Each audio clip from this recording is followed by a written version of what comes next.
Hi guys! So, ito muna, ipipreheat muna natin ang ating air fryer. So, i-on muna natin siya. Then, choose natin yung bake. As nakita natin dito is nasa 150 siya. Ang need natin is 170. Kaya, dadagdagan natin yung kanyang temperature. Okay, then yung time is 15 minutes lang dapat.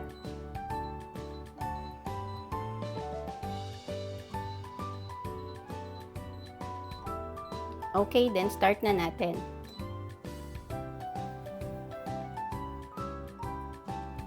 Hello guys! Kumusta na kayo? Today, magbe-bake naman tayo ng cheese cupcake. So first, bago pala, nag-preheat na tayo ng air fryer ang gagamitin natin today. So pinreheat na natin siya ng 170 degrees for 15 minutes. Okay guys, mag-start na tayo dito sa ating cupcake. First is itong ating butter.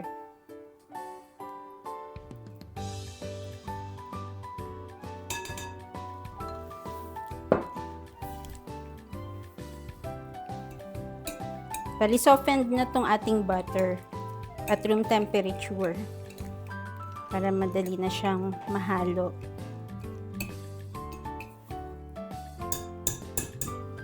Add na natin yung sugar.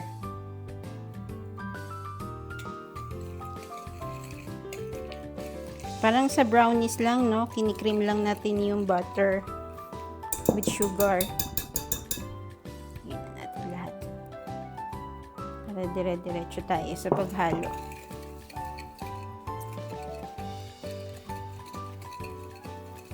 Medyo tricky lang to kasi napasok siya dun sa loob ng ating beater. Beat lang natin siya ng mga 2 to 3 minutes. Pwede rin kayong gumamit ng hand mixer.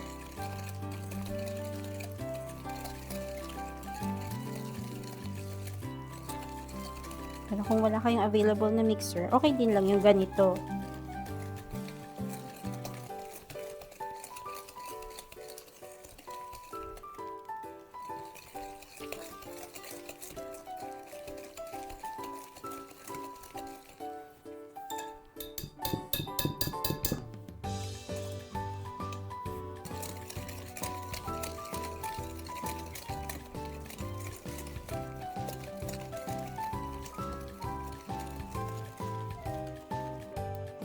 Okay guys, medyo creamy na yung ating butter at medyo mamuscle na rin yung ating braso sa paghalo. Add naman natin ngayon ng eggs. Oops, isa-isa lang. Then halo.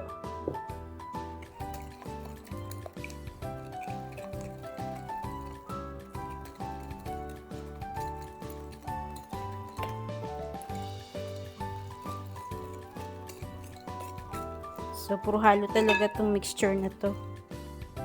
Mapapalaban ng mga braso nyo.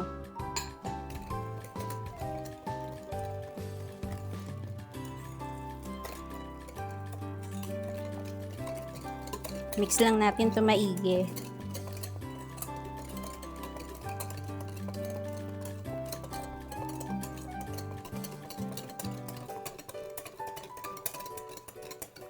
Then, sunod naman natin itong condensed milk.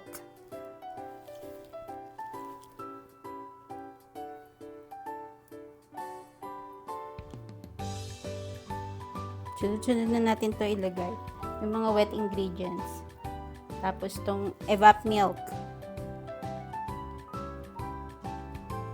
Natin natin. Then, itong oil. So, napansin nyo, meron na tayong butter, meron pa tayong oil. Yan para ma-moist ang ating cupcake.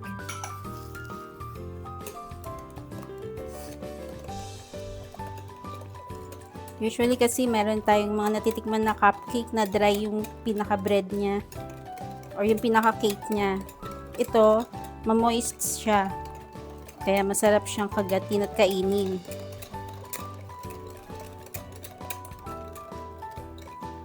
Then, add na rin natin itong vanilla.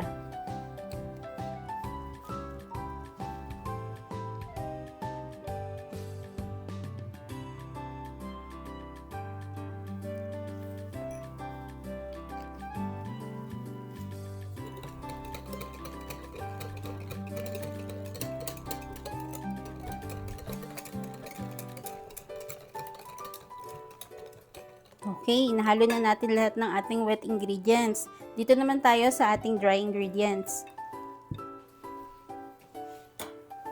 So, meron ulit ako ditong isang bowl, tapos strainer. Strain natin tong all-purpose flour.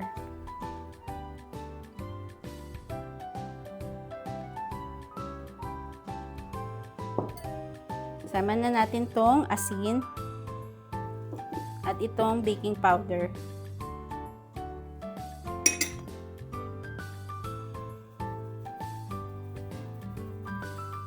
Yan. So, pag na-strain na natin siya ng isang beses, kunin ulit natin itong wet ingredients. Strain ulit natin dito para fine yung texture ng cupcake.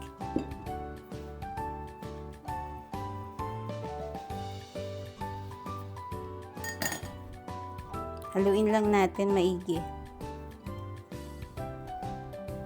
Dahan-dahan lang pag may ganitong arena na. Kasi kakalat yan sa labas nitong bowl.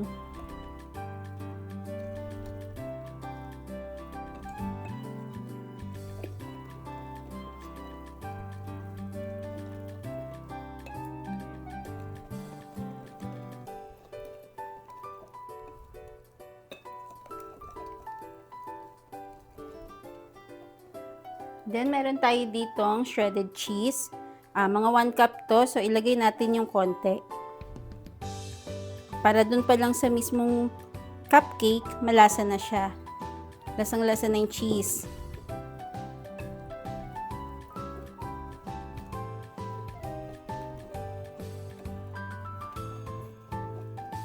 Yung iba kasi ita-toppings natin mamaya.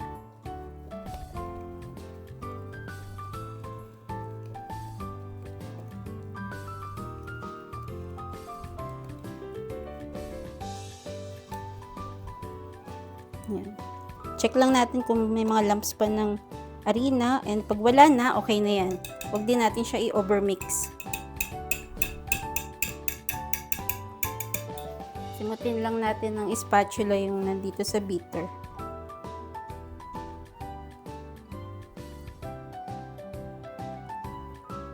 At itong mga nasa side.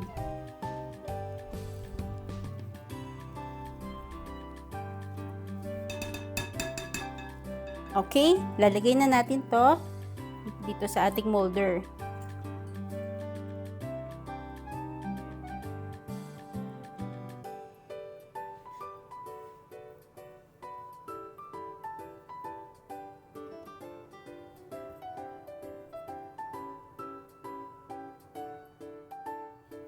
So, yan, check naman natin guys.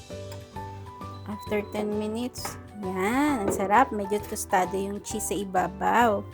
And check natin kung luto na.